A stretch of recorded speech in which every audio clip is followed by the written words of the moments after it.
Agora, nós viemos agora no mês de abril por conta da convenção geral que nós viemos participar, e foi uma convenção muito boa, né? Deus se fez presente, foi muito maravilhoso, e a gente louva a Deus, né, por sua bondade. Agradeço a Deus pela vida de cada um dos irmãos. Glória a Deus. Quando estive aqui da outra vez, eu havia pedido aos irmãos que estavam aqui, não sei se os que estão aqui hoje está alguém, ou dos que estavam aqui naquele tempo está alguém aqui hoje, mas eu pedi oração aos irmãos. Nós somos ali do interior da Bahia, né? Nós trabalhamos ali no Baixo Sul da Bahia com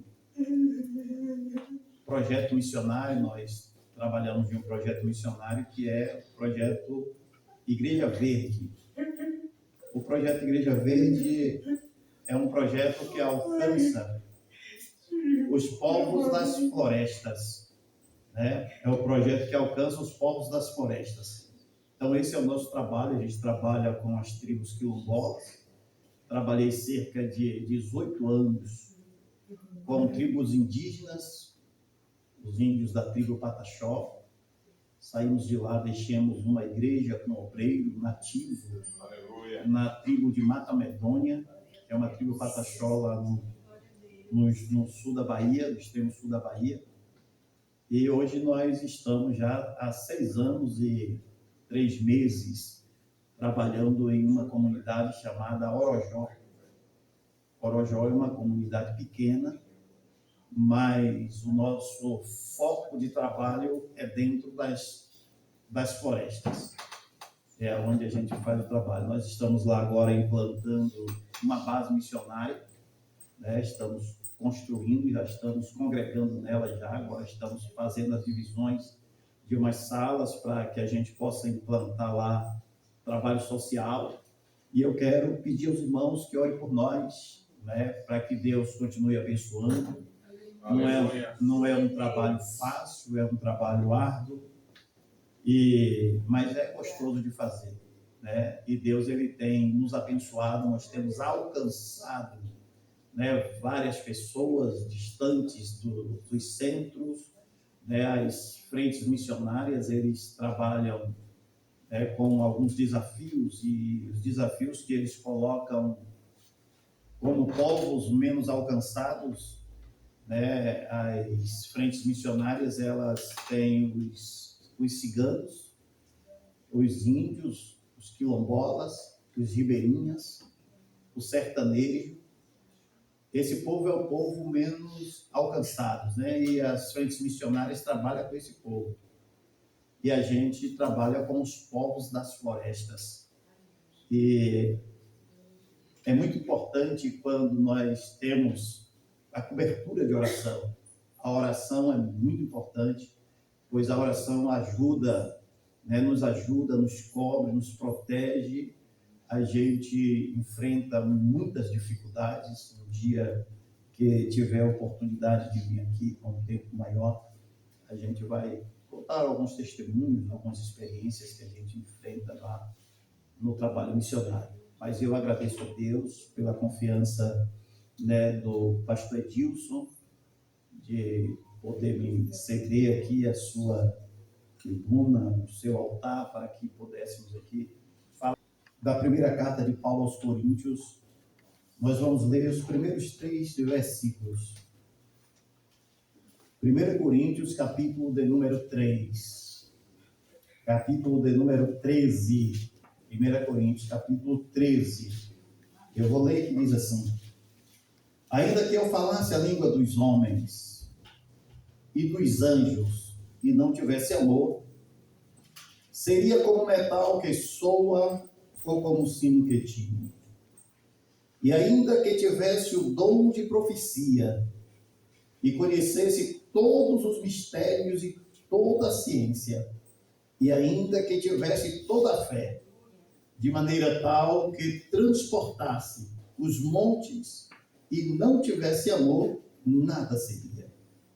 Ainda que distribuísse toda a minha fortuna para sustento dos pobres, e ainda que entregasse o meu corpo para ser queimado, e não tivesse amor, nada disso me aproveitaria.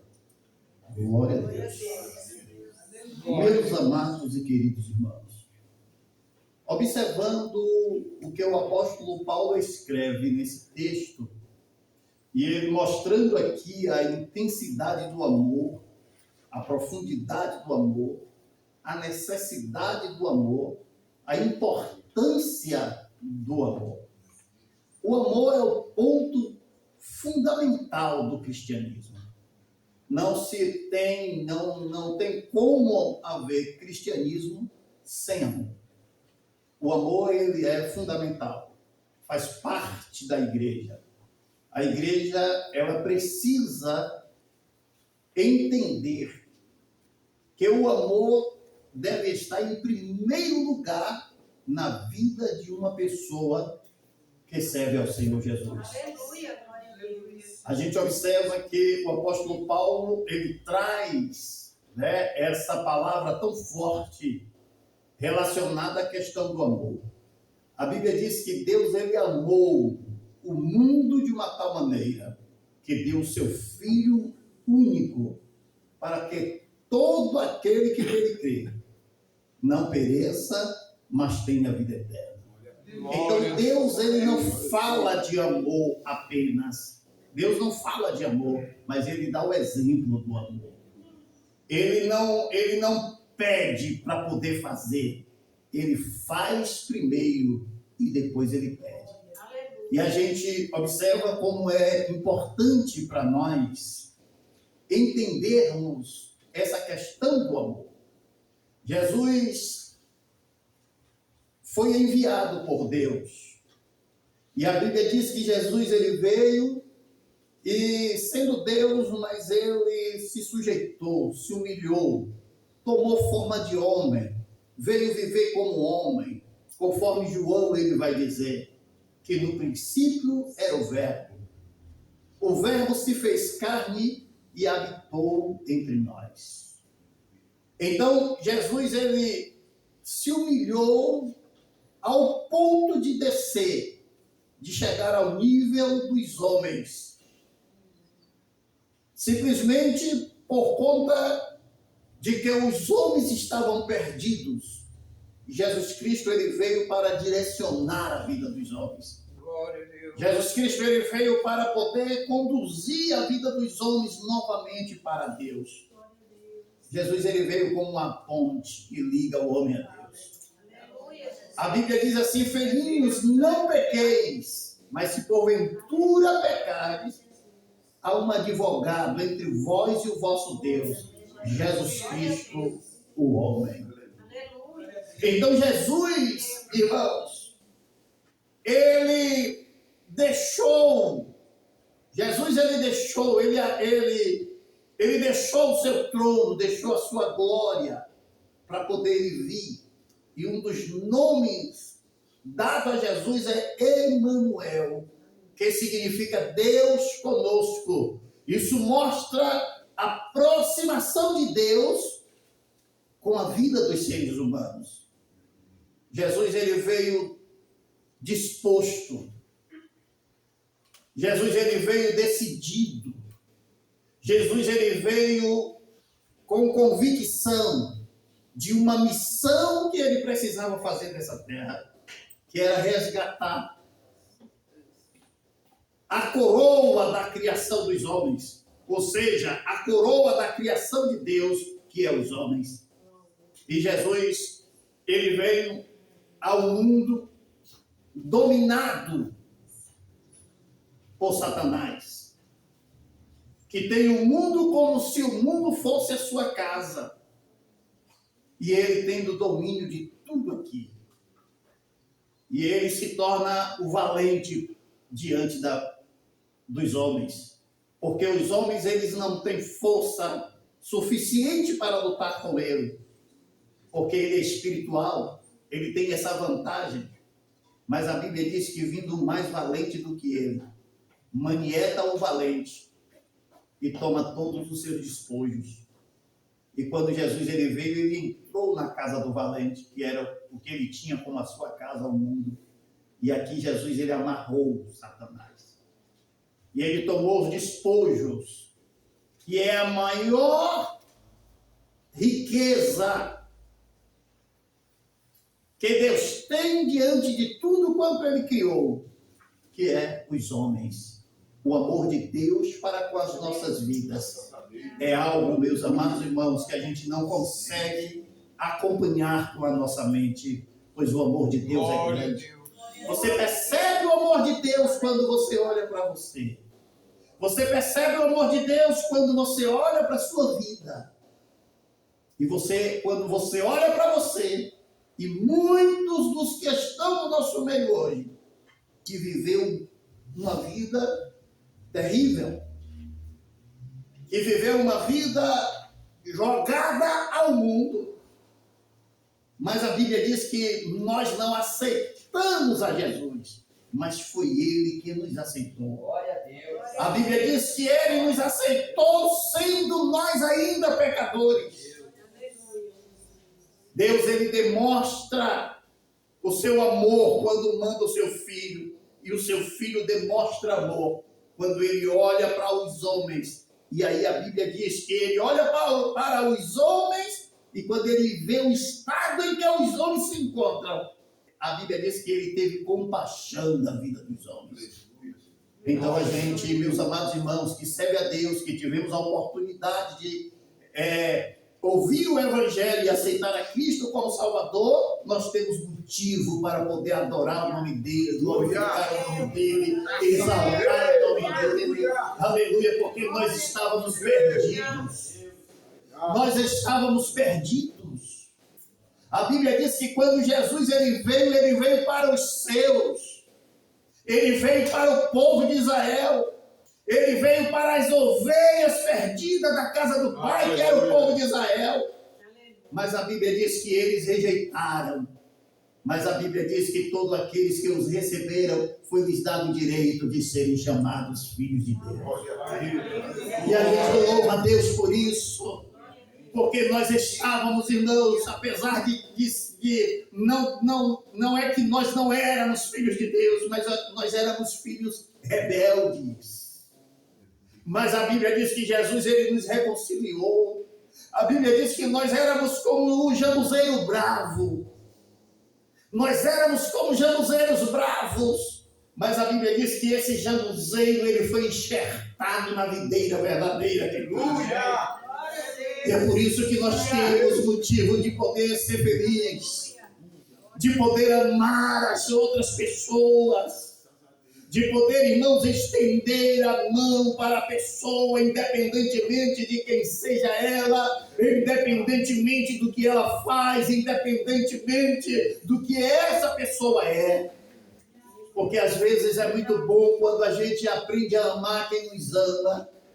É muito fácil quando a gente ama quem nos abraça. É muito fácil a gente amar quem nos quer o bem. Mas o Evangelho não é isso. O Evangelho é você amar. A Bíblia diz no capítulo 10 de Lucas, e quando a gente observa o versículo de número 25, a Bíblia diz que alguém se apresentou a Jesus, e a Bíblia diz que essa pessoa era um doutor da lei. Eu vou repetir, o homem era um doutor da lei. E o doutor da lei, irmãos, quando ele vê as coisas que Jesus está operando, ele pergunta a Jesus, o doutor da lei, tentando e dizendo: mestre, que farei para herdar a vida eterna? Pô, o homem é um doutor da lei e está fazendo uma pergunta dessa. Aí o que é que diz Jesus? Olha o que é que diz a Bíblia. E ele me disse: que está escrito na lei? Pô, se o homem é um doutor da lei, então ele faz a pergunta: o que é que eu faço para herdar a vida eterna? Então, se você é um doutor da lei, o que é que a lei diz? Aí ele vai responder: como é que você lê a lei? Respondendo ele, disse: amarás ao Senhor teu Deus de todo o teu coração e de toda a tua alma e de todas as tuas forças e de todo o teu entendimento, e ao teu próximo como a ti mesmo. Pronto. O homem conhece mesmo da lei. Mas aí a Bíblia diz: e disse-lhe, respondestes bem, faz isto e viverás. Glória a Deus. Porque Jesus sabia que o homem que vivesse pela lei, ele não morre. Quem vive pela lei, ou quem obedece à lei, não morre. E aí o homem agora, que é o doutor da lei, ele responde a Jesus: Jesus, então pronto, você sabe tudo. É só você fazer isso e você vai viver. E ninguém vai conseguir te deter. Ninguém vai conseguir te destruir. É só você fazer isso. Porque quem existe uma lei dada por Deus, escrita por Moisés, no livro de Levíticos, no capítulo 18 e o verso de número 5. Ali tem uma palavra e ali tem uma lei escrita. E a lei ali, ela diz o seguinte: que aquele que cumprir a lei viverá por ela. Quem cumprir a lei, a morte não tem poder sobre quem cumpre a lei. Então Jesus está usando aqui o texto da palavra para poder dizer ao doutor da lei: se você cumprir a lei, então você não morre, você vai viver. Aí quando você observa a Bíblia no capítulo 10 e o versículo 5 do livro de Romanos, o apóstolo Paulo, ele repete novamente: aquele que cumprir a lei, pela lei viverá. Mas o doutor da lei, ele sabe que não é fácil cumprir a lei. O doutor da lei, ele sabe que não tem como cumprir a lei. E aí a Bíblia diz, respondendo, quando Jesus respondeu para ele a respeito da lei, que se ele pudesse viver, se ele pudesse cumprir a lei por ela, ele ia viver. Aí a Bíblia diz: ele, porém, querendo justificar-se a si mesmo, disse a Jesus: e quem é o meu próximo? Ele queria atribular a vida de Jesus. Mas Jesus, ele pega a parábola e ele demonstra por meio da parábola a definição do que é o amor. Jesus, ele mostra por meio da palavra como é que se deve amar. Porque, às vezes, nós ouvimos a palavra certa, vivemos no lugar certo, mas nós não aplicamos aquilo que é certo. É verdade. E Jesus, ele mostra isso por meio do texto. Porque a Bíblia diz que vai sair do homem de Jerusalém para Jericó. E aquele homem, a Bíblia diz que ele foi apanhado pelos salteadores. E os salteadores tomaram o que o homem tinha, espancaram o homem e deixaram o homem no chão, quase que morto. E foram embora. Mas a palavra de Deus diz, irmãos, que descia por aquele mesmo caminho, vindo de Jerusalém, um sacerdote. E o sacerdote, quando ele vê o homem, o sacerdote, ele dá uma volta e ele passa por fora e ignora quem está caído. Isso não é demonstração de amor. Pelo mesmo caminho veio o levita. aquele que cuida do templo, que organiza as coisas da igreja, aquele que é o responsável pela organização do culto. E aí vem ele de lá para cá. E ele vê o homem também caído. Mas ele também dá uma volta e passa de largo e vai embora. A Bíblia diz que veio um samaritano. Samaritano não tem nada a ver com nada. Mas o samaritano, quando vê o homem caído, o samaritano ele tem compaixão do homem. E o samaritano se aproxima. E sabe o que é que o samaritano faz? Tira as ataduras. O samaritano ele vem trazendo azeite. E o samaritano ele vem trazendo vinho.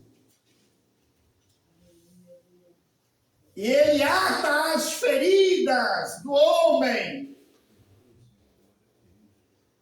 Ele cuida da vida do homem. Mas eu abro um parêntese aqui. Mas esses elementos, o azeite, as ataduras e o vinho, são elementos que quem devia ter eram os sacerdotes levitas. Esses são os elementos que eram eles que deveriam ter. Por quê? Porque os sacerdotes eles têm dentro dos seus templos carruagem de azeites. Mas ter azeite somente aqui dentro? Ter azeite somente aqui não quer dizer muita coisa não, meus irmãos. Porque às vezes é fácil ter um azeite aqui. Mas e lá fora? Para os que estão desprezados, para os que estão caídos, para os que estão necessitados. Que igreja é essa e que amor é esse? Que ignora os desprezados, que despreza os necessitados. Essa não é a igreja de Jesus. A igreja de Jesus é a igreja que tem amor. A igreja de Jesus é a igreja que socorre quem precisa. A igreja de Jesus é a igreja que estende a mão ao necessitado. A igreja de Jesus, ela não passa de largo, mas ela se aproxima de quem precisa. A igreja, irmãos, ela precisa entender o que ela é. A igreja precisa saber o que ela é de fato. A igreja precisa ter esse conhecimento. Porque às vezes a gente vive na igreja, a gente está na igreja, mas a gente não tem um comportamento de igreja. A gente precisa aprender a amar. A Bíblia diz que o homem, quando ele deu os primeiros socorros, e ele viu que o homem não tinha condição de ficar ali, o que ele fez? Ele abriu mão do seu carro. E qual era o carro?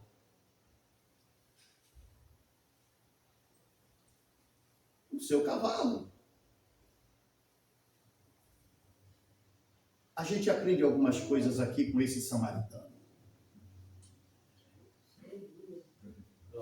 Aquele homem, com certeza, ele era um mercador, era um empresário, um vendedor, e ele estava indo para fazer o seu trabalho.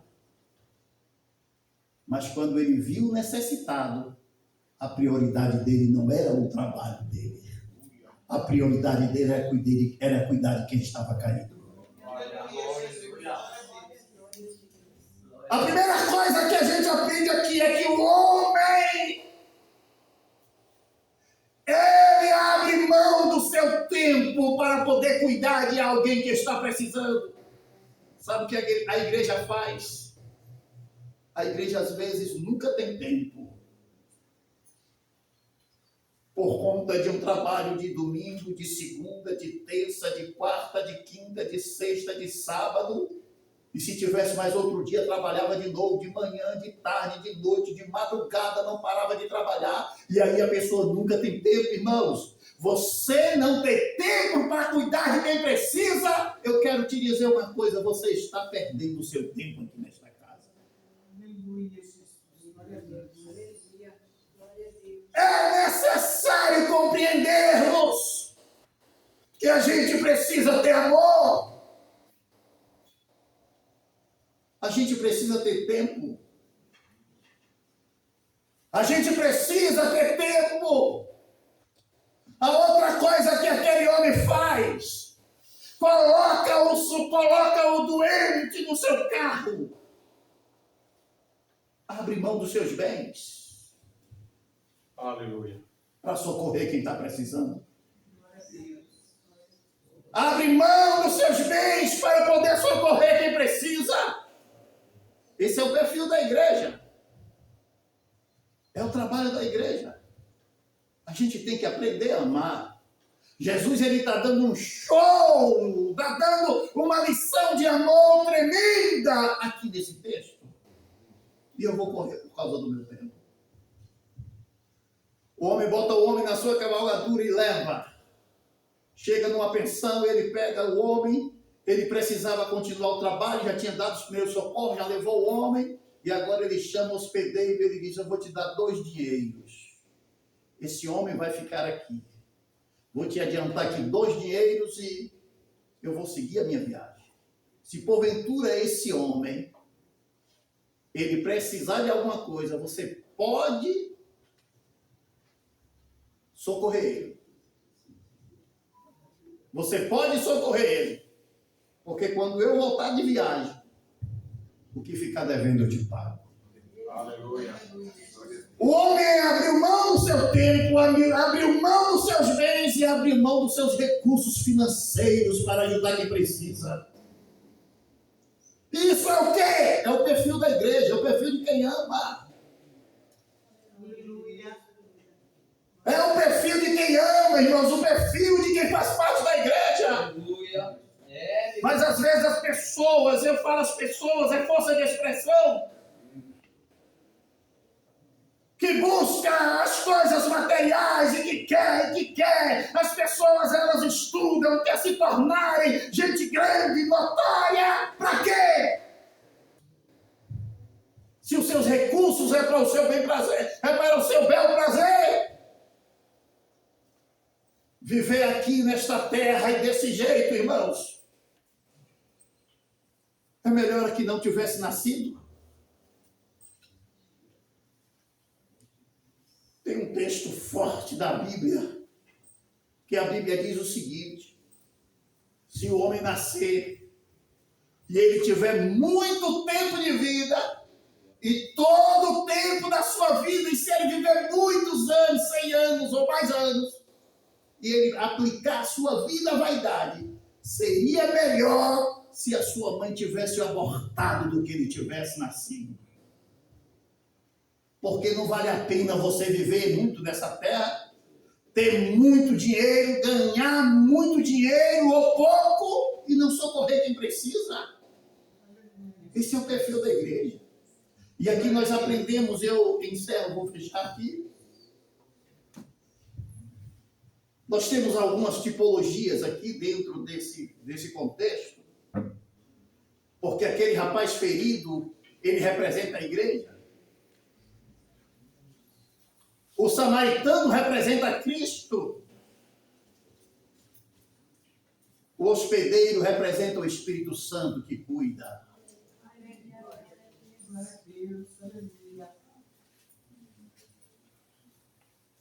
O hospedeiro representa o ministério. Glória a Deus. E Jesus disse, eu vou. Fique cuidando de quem está perto de você, porque quando eu voltar, eu te recompenso. Glória a Deus. Glória a Deus. Amém. Que Deus continue abençoando a vida do pastor Paulo por essa palavra nessa noite que tem trazido ao nosso coração, né? E nós continuamos praticando o amor, e nós continuamos fazendo a obra de Deus. Amém? Deus abençoe o irmão.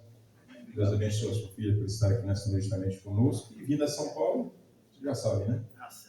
Congregação do Planalto, aí de braços abertos. Posso deixar de comer o feijão no sarão? Não pode.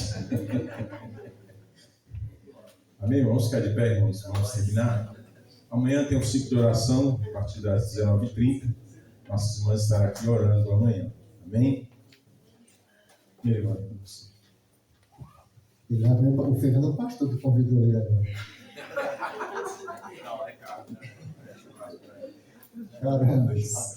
Querido Deus, eterno Pai, em nome de Jesus Cristo, teu Filho amado, Senhor, nós queremos te agradecer por esta noite, por esta riquíssima oportunidade que o Senhor nos concedeu de estar na tua casa. Obrigado por tudo que foi presidido aqui nesta noite, meu Pai, pelos hinos que entoamos, pela palavra que o Senhor colocou no nosso coração. Continua abençoando o ministério do pastor Paulo, Senhor, te dando estratégia, força, sabedoria ali naquela cidade de Orojó. Que o Senhor possa, meu Pai, estender as tuas mãos sobre as nossas vidas, Senhor. Nos guardar neste momento, meu Pai, em retorno aos nossos lares. Nos prepara para o dia de amanhã, nos dá uma noite, meu Pai, de sono reparador. Ser conosco, meu Pai, segue os nossos inimigos, meu Pai, no caminho ao regresso aos nossos lares. Em nome de Jesus Cristo, Senhor, nós te agradecemos, em nome de Jesus. Amém. O grande amor de Deus, a graça do nosso Senhor Jesus Cristo, as consolações e a comunhão do Espírito Santo e a paz de Cristo repouse sobre a sua vida e também sobre toda a sua família, não só hoje, mas para todos sempre. Todos dizem amém. Deus abençoe os irmãos.